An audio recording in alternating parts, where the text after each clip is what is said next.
기독교인들을 위한 오디오북 채널 ABC입니다.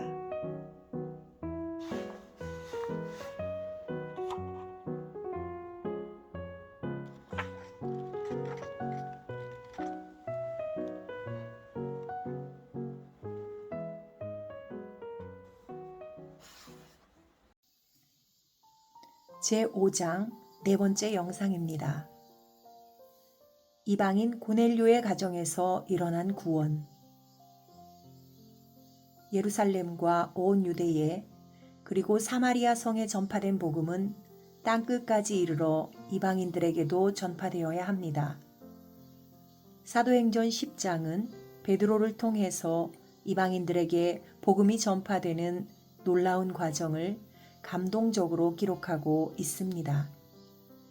이방인들에게도 복음을 전해야 하는 사실을 미처 깨닫지 못한 베드로에게 3번이나 환상을 보여주시면서 하나님은 베드로를 이방인 고넬료의 가정으로 보내셨습니다. 동시에 하나님은 경건한 이방인인 고넬료에게 환상을 보여주시며 베드로를 집으로 초청하라고 하셨습니다. 그리하여 베드로가 몇몇 형제와 함께 고넬료의 집에 가서 복음을 전합니다.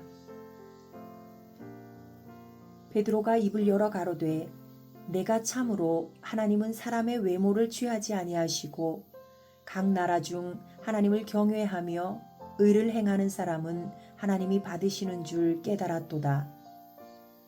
저에 대하여 모든 선지자도 증거하되 저를 믿는 사람들이 다 그 이름을 힘입어 죄사함을 받는다 하였느니라.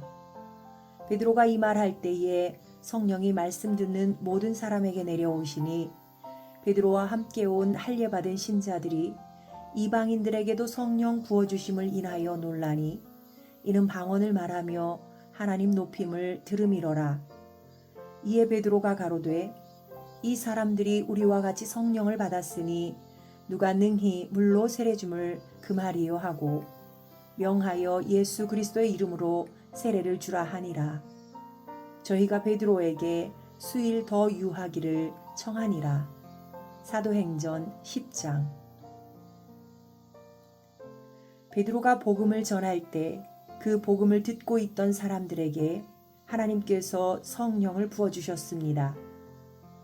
하나님께서 유대인들에게 성령을 부어주신 것처럼 이방인들에게도 성령을 부어주시는 것을 확인한 베드로는 고넬료와 그의 가족들에게 예수 그리스도의 이름으로 세례를 주라고 명합니다. 예루살렘에서도 사마리아 성에서도 이방인 고넬료의 가정에서도 모두 예수 그리스도의 이름으로 세례를 받은 것이 정확한 사실입니다.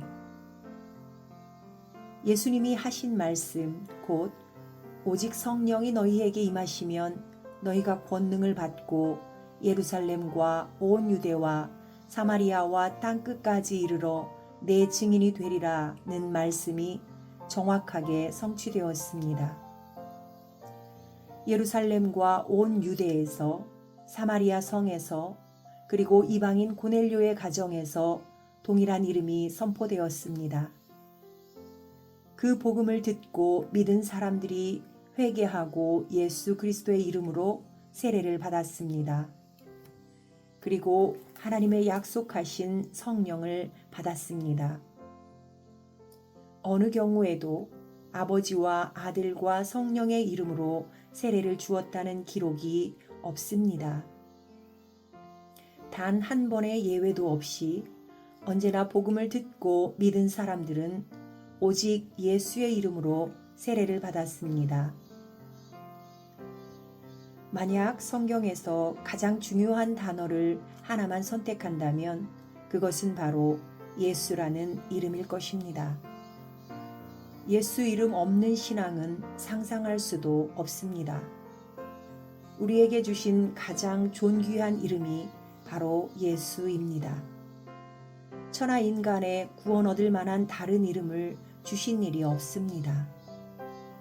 우리 모두는 예수 이름을 힘입어 죄사함을 얻고 구원을 얻고 영생을 얻습니다. 오직 이것을 기록함은 너희로 예수께서 하나님의 아들 그리스도이심을 믿게 하려 함이요 또 너희로 믿고 그 이름을 힘입어 생명을 얻게 하려 함이니라. 요한복음 20장. 저에 대하여 모든 선지자도 증거하되 저를 믿는 사람들이 다 그 이름을 힘입어 죄 사함을 받는다 하였느니라. 사도행전 10장. 이 예수는 너희 건축자들의 버린 돌로서 집 모퉁이의 머릿돌이 되었느니라. 다른 이로서는 구원을 얻을 수 없나니 천하 인간의 구원을 얻을 만한 다른 이름을 우리에게 주신 일이 없음이니라 하였더라. 사도행전 4장. 예수의 이름으로 수많은 기적이 일어나고 수많은 사람들이 예수의 이름으로 세례를 받는 일이 일어나자 대제사장들과 그 문중이 다 참여하여 베드로와 사도들을 잡아 가두고 협박하며 네 이름으로 이 일을 행하였느냐고 묻습니다. 이튿날에 관원과 장로와 서기관들이 예루살렘에 모였는데 대제사장 안나스와 가야바와 요한과 알렉산더와 및 대제사장의 문중이 다 참회하여 사도들을 가운데 세우고 묻되 너희가 무슨 권세와 네 이름으로 이 일을 행하였느냐.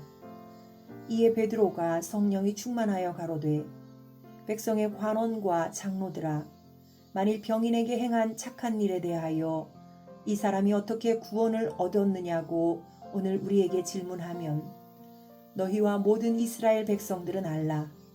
너희가 십자가에 못 박고 하나님이 죽은 자 가운데서 살리신 나사렛 예수 그리스도의 이름으로 이 사람이 건강하게 되어 너희 앞에 섰느니라. 사도행전 4장.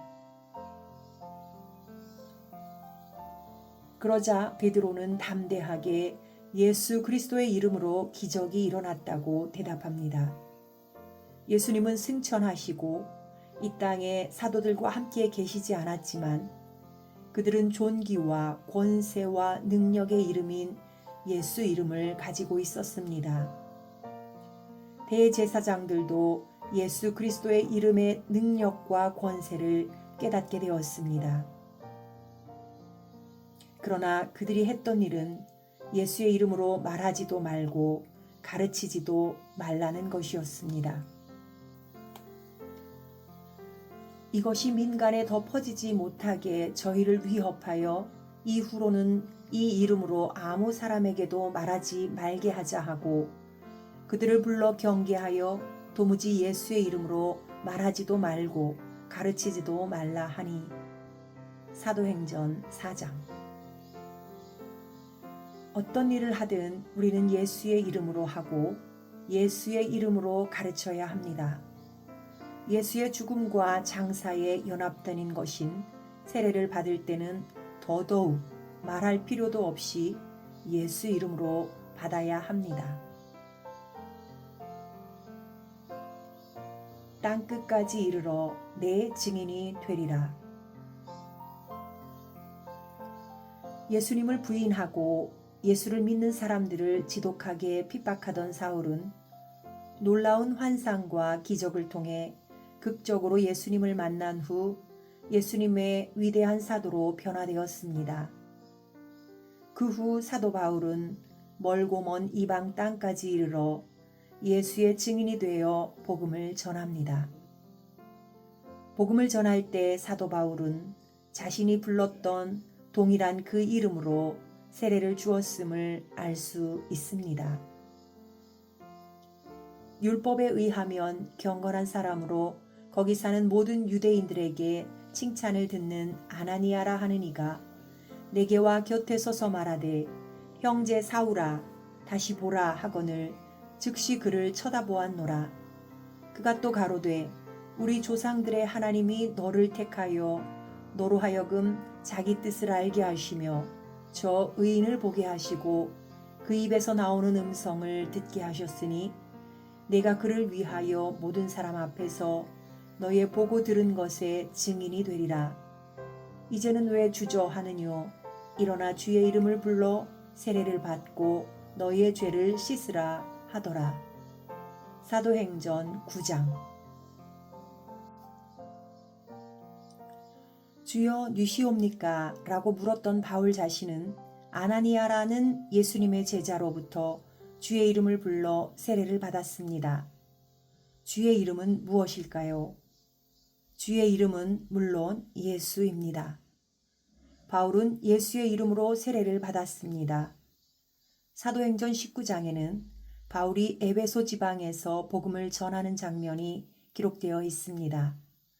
바울이 전하는 복음을 들은 제자들도 예수의 이름으로 세례를 받았습니다. 바울이 가로되 요한이 회개의 세례를 베풀며 백성에게 말하되 내 뒤에 오시는 이를 믿으라 하였으니 이는 곧 예수라 하거늘 저희가 듣고 주 예수의 이름으로 세례를 받으니 바울이 그들에게 안수함에 성령이 그들에게 임하심으로 방언도 하고 예언도 하니. 사도행전 19장. 저희는 예수님을 믿는 제자들이었고 요한의 세례를 받은 사람들이었습니다. 바울은 그들에게 예수의 이름으로 다시 세례를 받으라고 했습니다. 바울은 아버지와 아들과 성령의 이름으로가 아니고 예수 이름으로 세례를 주었습니다. 사도 바울은 고린도 지방에서도 복음을 전하였고 많은 이들을 제자로 삼았습니다. 제자가 되려면 반드시 순종할 일이 있습니다. 또 회당장 그리스보가 온 집으로 더불어 주를 믿으며 수다한 고린도 사람도 듣고 믿어 세례를 받더라. 사도행전 18장. 회당장 그리스보를 포함해서 수많은 고린도 사람들이 믿고 세례를 받았습니다. 이들은 누구의 이름으로 세례를 받았을까요? 이 경우에는 누구의 이름으로 세례를 받았는지 기록되어 있지 않습니다. 후에 바울이 고린도 교회에 보냈던 서신을 보면 고린도 사람들이 누구의 이름으로 세례를 받았는지 확인할 수 있습니다. 그리스도께서 어찌 나뉘었느뇨? 바울이 너희를 위하여 십자가에 못 박혔으며 바울의 이름으로 너희가 세례를 받았느뇨? 고린도전서 1장. 바울이 너희를 위하여 십자가에 못 박혔으며 바울의 이름으로 너희가 세례를 받았느냐고 반문합니다. 바울의 이 말이 무엇을 의미하는지 아는 것은 어렵지 않습니다. 그것은 예수께서 너희를 위하여 십자가에 못 박히셨으며 예수의 이름으로 너희가 세례를 받았다라는 것입니다. 고린도 교회의 형제들에게 하는 바울의 이 말은 예수의 이름으로 세례를 받는 것이 얼마나 중요한지를 보여줍니다. 예수께서 죄인을 위해서 십자가에 못 박히신 것은 사실입니다. 그렇다면 신자가 할 일은 예수의 이름으로 세례를 받는 것입니다. 고린도 교회의 몇몇 성도들은 누구의 이름으로 세례를 받았느냐보다 누구에게 세례를 받았느냐를 더 중요하게 생각했습니다. 성경은 누구에게 세례를 받았느냐가 중요한 것이 아니고 누구의 이름으로 세례를 받았느냐가 중요하다는 것을 강력하게 증거합니다. 사도 바울은 자신도 예수의 이름으로 세례를 받았고 복음을 전할 때도 오직 예수의 이름으로 세례를 주었습니다. 그리고 사도 바울은 왜 예수의 이름으로 세례를 받아야 하는지에 대해서도 정확하게 알려줍니다. 무릇 그리스도 예수와 합하여 세례를 받은 우리는 그의 죽으심과 합하여 세례 받은 줄을 알지 못하느뇨. 그러므로 우리가 그의 죽으심과 합하여 세례를 받음으로 그와 함께 장사되었나니. 로마서 6장. 누구의 이름으로 세례를 받는 것이 예수 그리스도와 합하여 세례를 받는 것일까요? 누구의 이름으로 세례를 받을 때 예수님의 죽으심과 합하여 세례를 받는 것일까요? 하파요라는 말은 헬라어로 에이스인데 속으로라는 의미입니다. 누구의 이름으로 세례를 받을 때 예수님과 함께 장사되는 것일까요? 예수의 이름으로 세례를 받을 때 예수 그리스도와 합하여 세례를 받는 것입니다. 예수의 이름으로 세례를 받을 때 예수의 죽으심과 연합하는 것이고 예수와 함께 장사되는 것입니다. 연합한이라는 헬라어는 쉼피토스인데 함께 심겨진 이라는 의미입니다.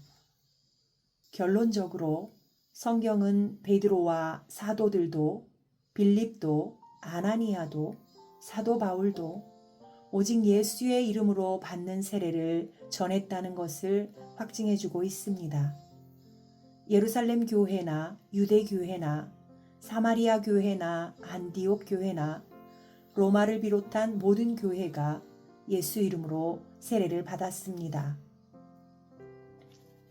베드로가 가로되 너희가 회개하여 각각 예수 그리스도의 이름으로 세례를 받고 죄 사함을 얻으라. 그리하면 성령을 선물로 받으리니. 사도행전 2장. 이는 아직 한 사람에게도 성령 내리신 일이 없고 오직 주 예수의 이름으로 세례만 받을 뿐이로라. 사도행전 8장. 명하여 예수 그리스도의 이름으로 세례를 주라 하니라. 저희가 베드로에게 수일 더 유하기를 청하니라. 사도행전 10장.